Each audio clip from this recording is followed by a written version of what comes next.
I think you do a really good job though, and what you've shared with me too. Maybe you could share a little bit about that, but like your gut health and like how it's good to do like fasting, and like what you learned about that, like with your gut health. I think it works for me, and I think if it works for people, then they should do it too. But if it doesn't, there's tons of other options out there, right? Yeah. But I do fast. I haven't been fasting that much recently, because I've been doing a little bit of different things. But I do fast in different ways, and there's intermittent fasting, and there's all different types of fasting, right? Mm-hmm. At the end of the day, all fasting means is I didn't eat. If I don't eat for an hour, I fasted that hour, right? Yeah. So it just depends on your version of what you're doing.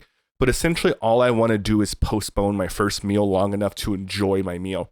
Because I think we have this app where we're counting our calories and stuff. And I think you start realizing how much you're eating and how much you're drinking, sugar, like all the other stuff. You don't realize that your portions are off. Mm-hmm. So if you look back at your day and you go, man, I only ate twice today. That's pretty good. But if I ate a Whataburger McDouble with a strawberry milkshake, fries, ketchup, you know what I mean? And maybe I also got like a soda because the milkshake was kind of an extra thing. It's like 1,300 calories. Easy, probably more. Now, if I did that again later on, that's 2,400 calories. So in my opinion, I could tell someone I'm eating well. Like, oh yeah, I only ate twice today. I'm not overeating.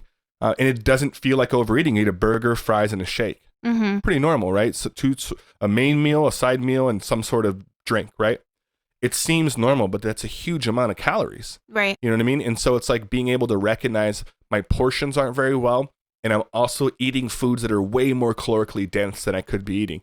And so knowing that, what works for me is I try to make healthier choices. I still eat those things. I eat them less, but I also postpone my first meal, and I try to make it at least till 3, sometimes till 5, sometimes it's earlier. But by postponing that first meal, it allows me to eat, and I'm getting really good at it to where I won't eat. So right now, this is exactly what I'm doing.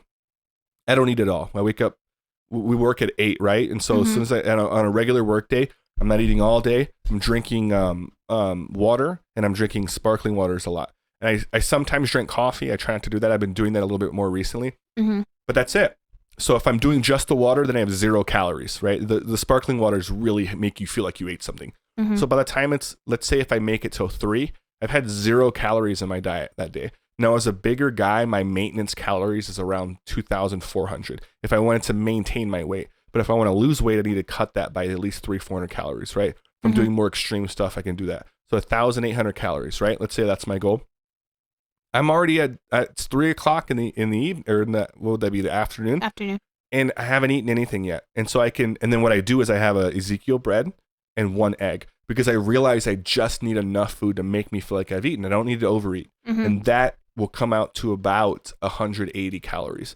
The Ezekiel bread it's a lot of nutrients in there, a lot of vitamins, which is really good. And so is the egg. And I eat a whole egg. I don't eat egg whites because the yolk in it has a lot of vitamins that you're missing out on. A lot of protein in there too. Yes, there's cholesterol, but unless you're eating 30 eggs a day, I wouldn't worry about it.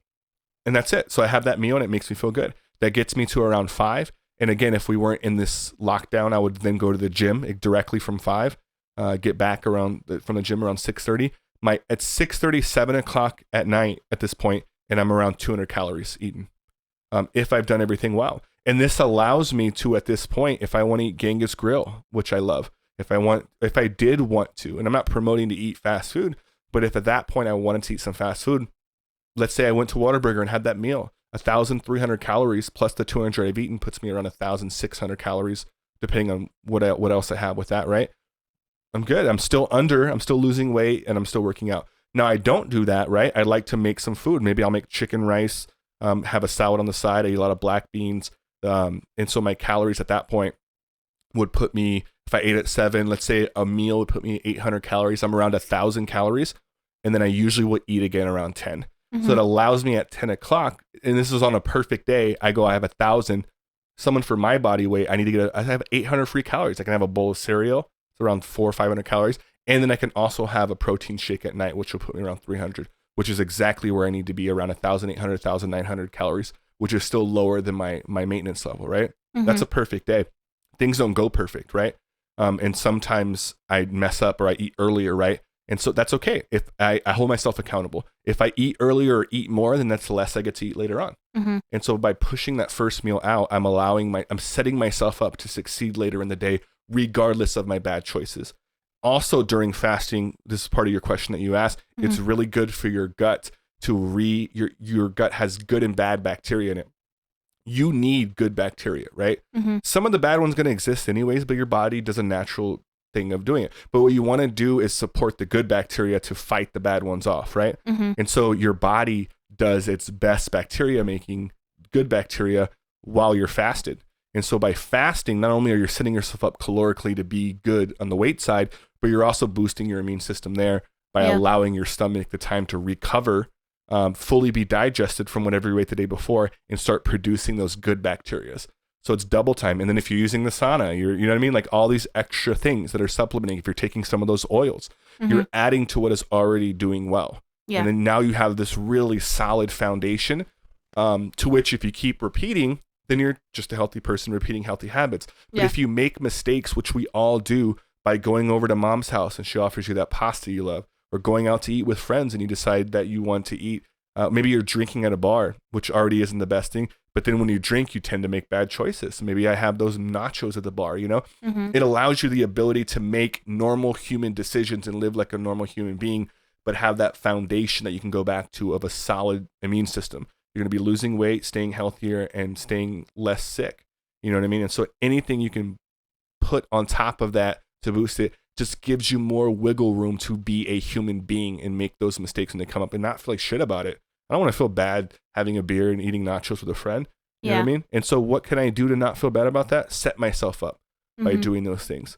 So that's how I feel about the fasting part of it, if it works. And for the fasting, I think you mentioned to me one time, you know, ideally it's good to go as long as you can, right? But 12 hours, right, was like the minimum or something you mentioned? No, I wouldn't even say it's a minimum. That's like impressive. If you can go, think about that. If you have your last meal at 10 o'clock at night, a lot of people don't. Think about if you could do it at 8.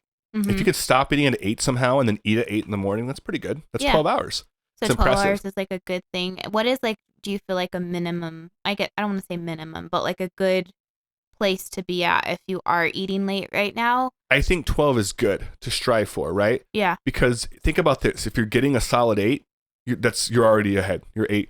So if you were getting 8 hours of sleep is what I mean. Let's say you go to sleep at midnight and wake up at 8, because that's an easy way to, do 8 hours. It's already 8 hours. So if you're fasting, if you wake up at 8, if you've never fasted, most people eat when they wake up. Can you push it to 10? If you can push it to 10 o'clock, that's 10 hours fasting. That feels good. Maybe you start doing that and that makes you feel good. And then maybe you can extend it to not to 12 o'clock, but 12 hours of fasting, actually, which would be from 12 if you're fasting from midnight, right? Yeah. Whatever you want to do. I think 12 is the sweet spot. So if I stop eating at midnight, right, which it sounds easy to do, no one eats that late, but we sometimes will have a protein shake at night or a quick snack before bed. Yeah. That's not fasted, right? So that starts your timer. And so if you could somehow make it to 12-hour fasting, maybe just don't eat again till 12 the next day, which is what I strive to do. That's really good. Now, I like, ideally, and again, this isn't for everyone, the sweet spot for me has always been 16 hours. If I can fast for 16 hours, whatever that gets you to, which when I was doing it really good, I would stop eating like around 11 o'clock at night, and I would have my first meal around 5. So, you know what I mean? That's around 16 hours fasted. And that felt really good for me. I felt like 12 hours is when you're completely fasted. So that's when your body starts really making the good bacteria, right? So the reason why I said 12 is a lot, because I don't think people can do that right away. And I don't want anyone to feel like I can't do it. Because when you get hungry, it's hard. But if you push through and maybe do 10, maybe start off 8 if you're getting your 8 hours, maybe push it to 10. If you get good at 10, push it to 12. That's ideal. Anything after 12 is bonus. Even if it's 13 hours, your body's fully fasted at 12, and it's burning fat, by the way, because it has nothing to burn. It's burning your fat store, so you're burning the most fat. Fasted cardio is amazing. If you can find a way to work out in the mornings after you're fasted, there's scientific proof that you're going to burn more fat because your body needs energy. You haven't eaten to give it anything, but your body does have fat attached to it, which it can use that to burn, right? And so that's always good. And then BCAAs is good too, because it ensures that it's burning the fat, not your muscle. It essentially, and that's a whole other supplement that we can get into, but I won't dive too much into. There's things like that, but overall, if you can make it to 12 plus, you're doing really well. Now, you don't want to like not eat. You also want to make sure you don't let it turn into an eating disorder, which essentially would be anything habitual, right? If you're not eating for long periods of times, it could become really bad. And so when I was doing it, I would do the 16 hours, but Monday through Friday. And I would do whatever I wanted on the weekends to kind of break that pattern. And you also have to be conscious. It's once you start eating less and less, it becomes a pattern. You can become anorexic or have other things go on, and you don't want to do that. You want to remain in control of your body, and you want to eat good things, and you want to make sure you're getting to that caloric level. If you're doing 13, 14 hours of fasting, making sure when you break your fast, don't just have a little snack. You want to eat a good meal, a full-blown meal. Get those calories in. You don't want to restrict how much you're eating. I mean, a little bit, right? Because you want to be calorically deficit, but you mostly want to restrict when you're eating, right? But you still want to get those calories in. You still want to get all the things that your body needs. And another tip, if you're fasting and you're drinking water and you get cramps, a lot of people get cramps. It's because you're not dehydrated, but you're not getting all the vitamins that you need. Pink Himalayan salt in your water will help. It will help with those cramps to get you through that. So if anyone decides to do fasting and they're just drinking water and they feel a little cramps or a little tensiony, add some Himalayan salt. You're going to get a little bit of vitamins in there without any calories. You'll still be fasted and you'll get rid of those cramps. Awesome. That's really a good information to have. Yep. I don't think I've ever actively fasted.